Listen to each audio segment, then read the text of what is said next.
Student online tutorial Hindi class lecture 66 में standard 7th के 6 और 7th के बच्चों का स्वागत है। बच्चों, आपने प्रीवियस लेक्चर में हिंदी ग्रामर में आपने चैप्टर 5 लिंक चैप्टर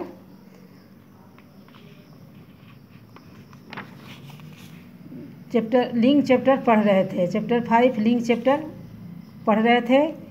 इस चैप्टर में आपने पढ़ा कि लिंग किसे कहते हैं, यानी शब्द के जिस रूप से पुरुष या स्त्री जाति का बोध होता है उसे लिंग कहते हैं।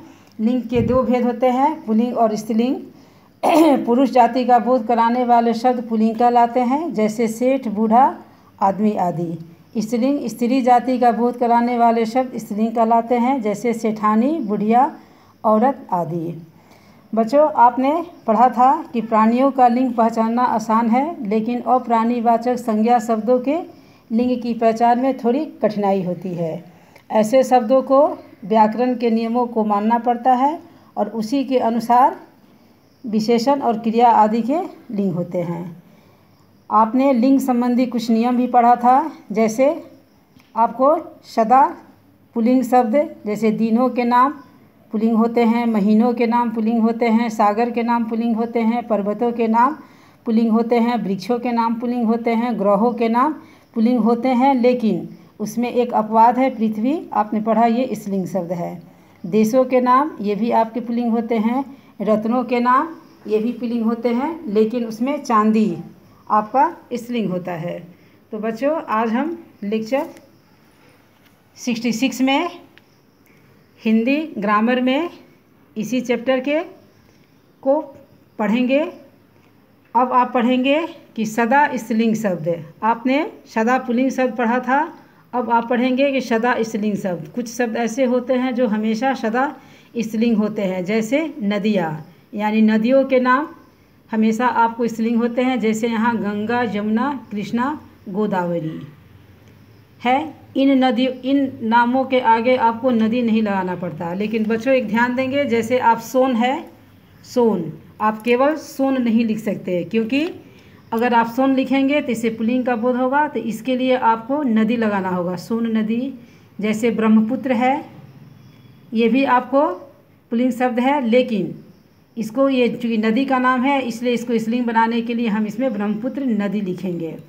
भाषाएँ हैं, ये भी स्त्रीलिंग होते हैं, हिंदी, उर्दू, उड़िया, पंजाबी, बंगाली। फिर तिथियाँ, एकादशी, अमावस्या, पूर्णिमा, अष्टमी, ये सभी सदा स्त्रीलिंग होते हैं। मसालों, अब मसालों में मसाले का राई, मेथी, इलायची, ये सभी स्त्रीलिंग है, लेकिन धनिया शब्द इसमें भी आपको पुल्लिंग है, ये अपवाद है।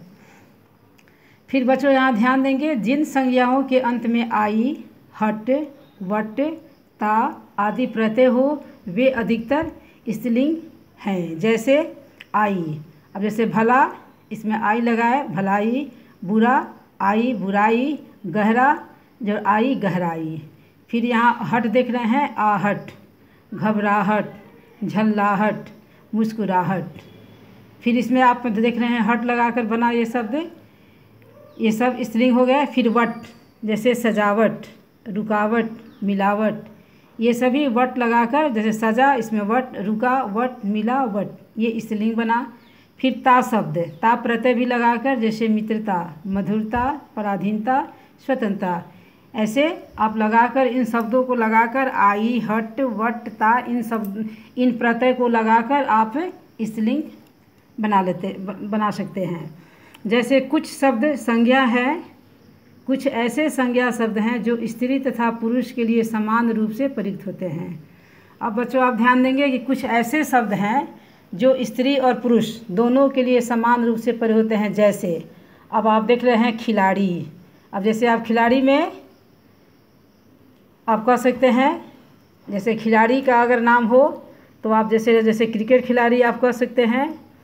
किसी भी क्रिकेट खिलाड़ी का आप नाम लीजिएगा तो वह खिलाड़ी होगा। राष्ट्रपति, अगर वो स्त्रीलिंग पुल्लिंग दोनों के लिए, तो आप उसके पहले खिलाड़ी लगाएंगे तो यह आपका एक सेम होगा। राष्ट्रपति, प्रधानमंत्री, सभापति, ये सभी आपके नाम स्त्रीलिंग हो या चाहे पुल्लिंग हो, उनके पहले ये नहीं बदलता है। फिर आप देखेंगे शरीर के कुछ अंगों के नाम पुल्लिंग और कुछ स्त्रीलिंग होते हैं।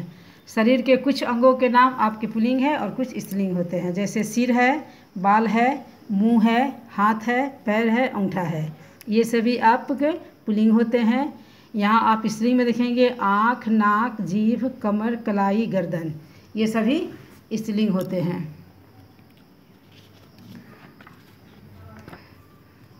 फिर बच्चों आप देखेंगे समुदाय, यानी समूह को प्रकट वाली कुछ संज्ञाएं पुल्लिंग है और कुछ स्त्रीलिंग। जैसे आप पुल्लिंग में आएगा, जैसे परिवार है, दल है, समूह है, कुटुंब है, झुंड है, ये सभी आपके पुल्लिंग शब्द होते हैं।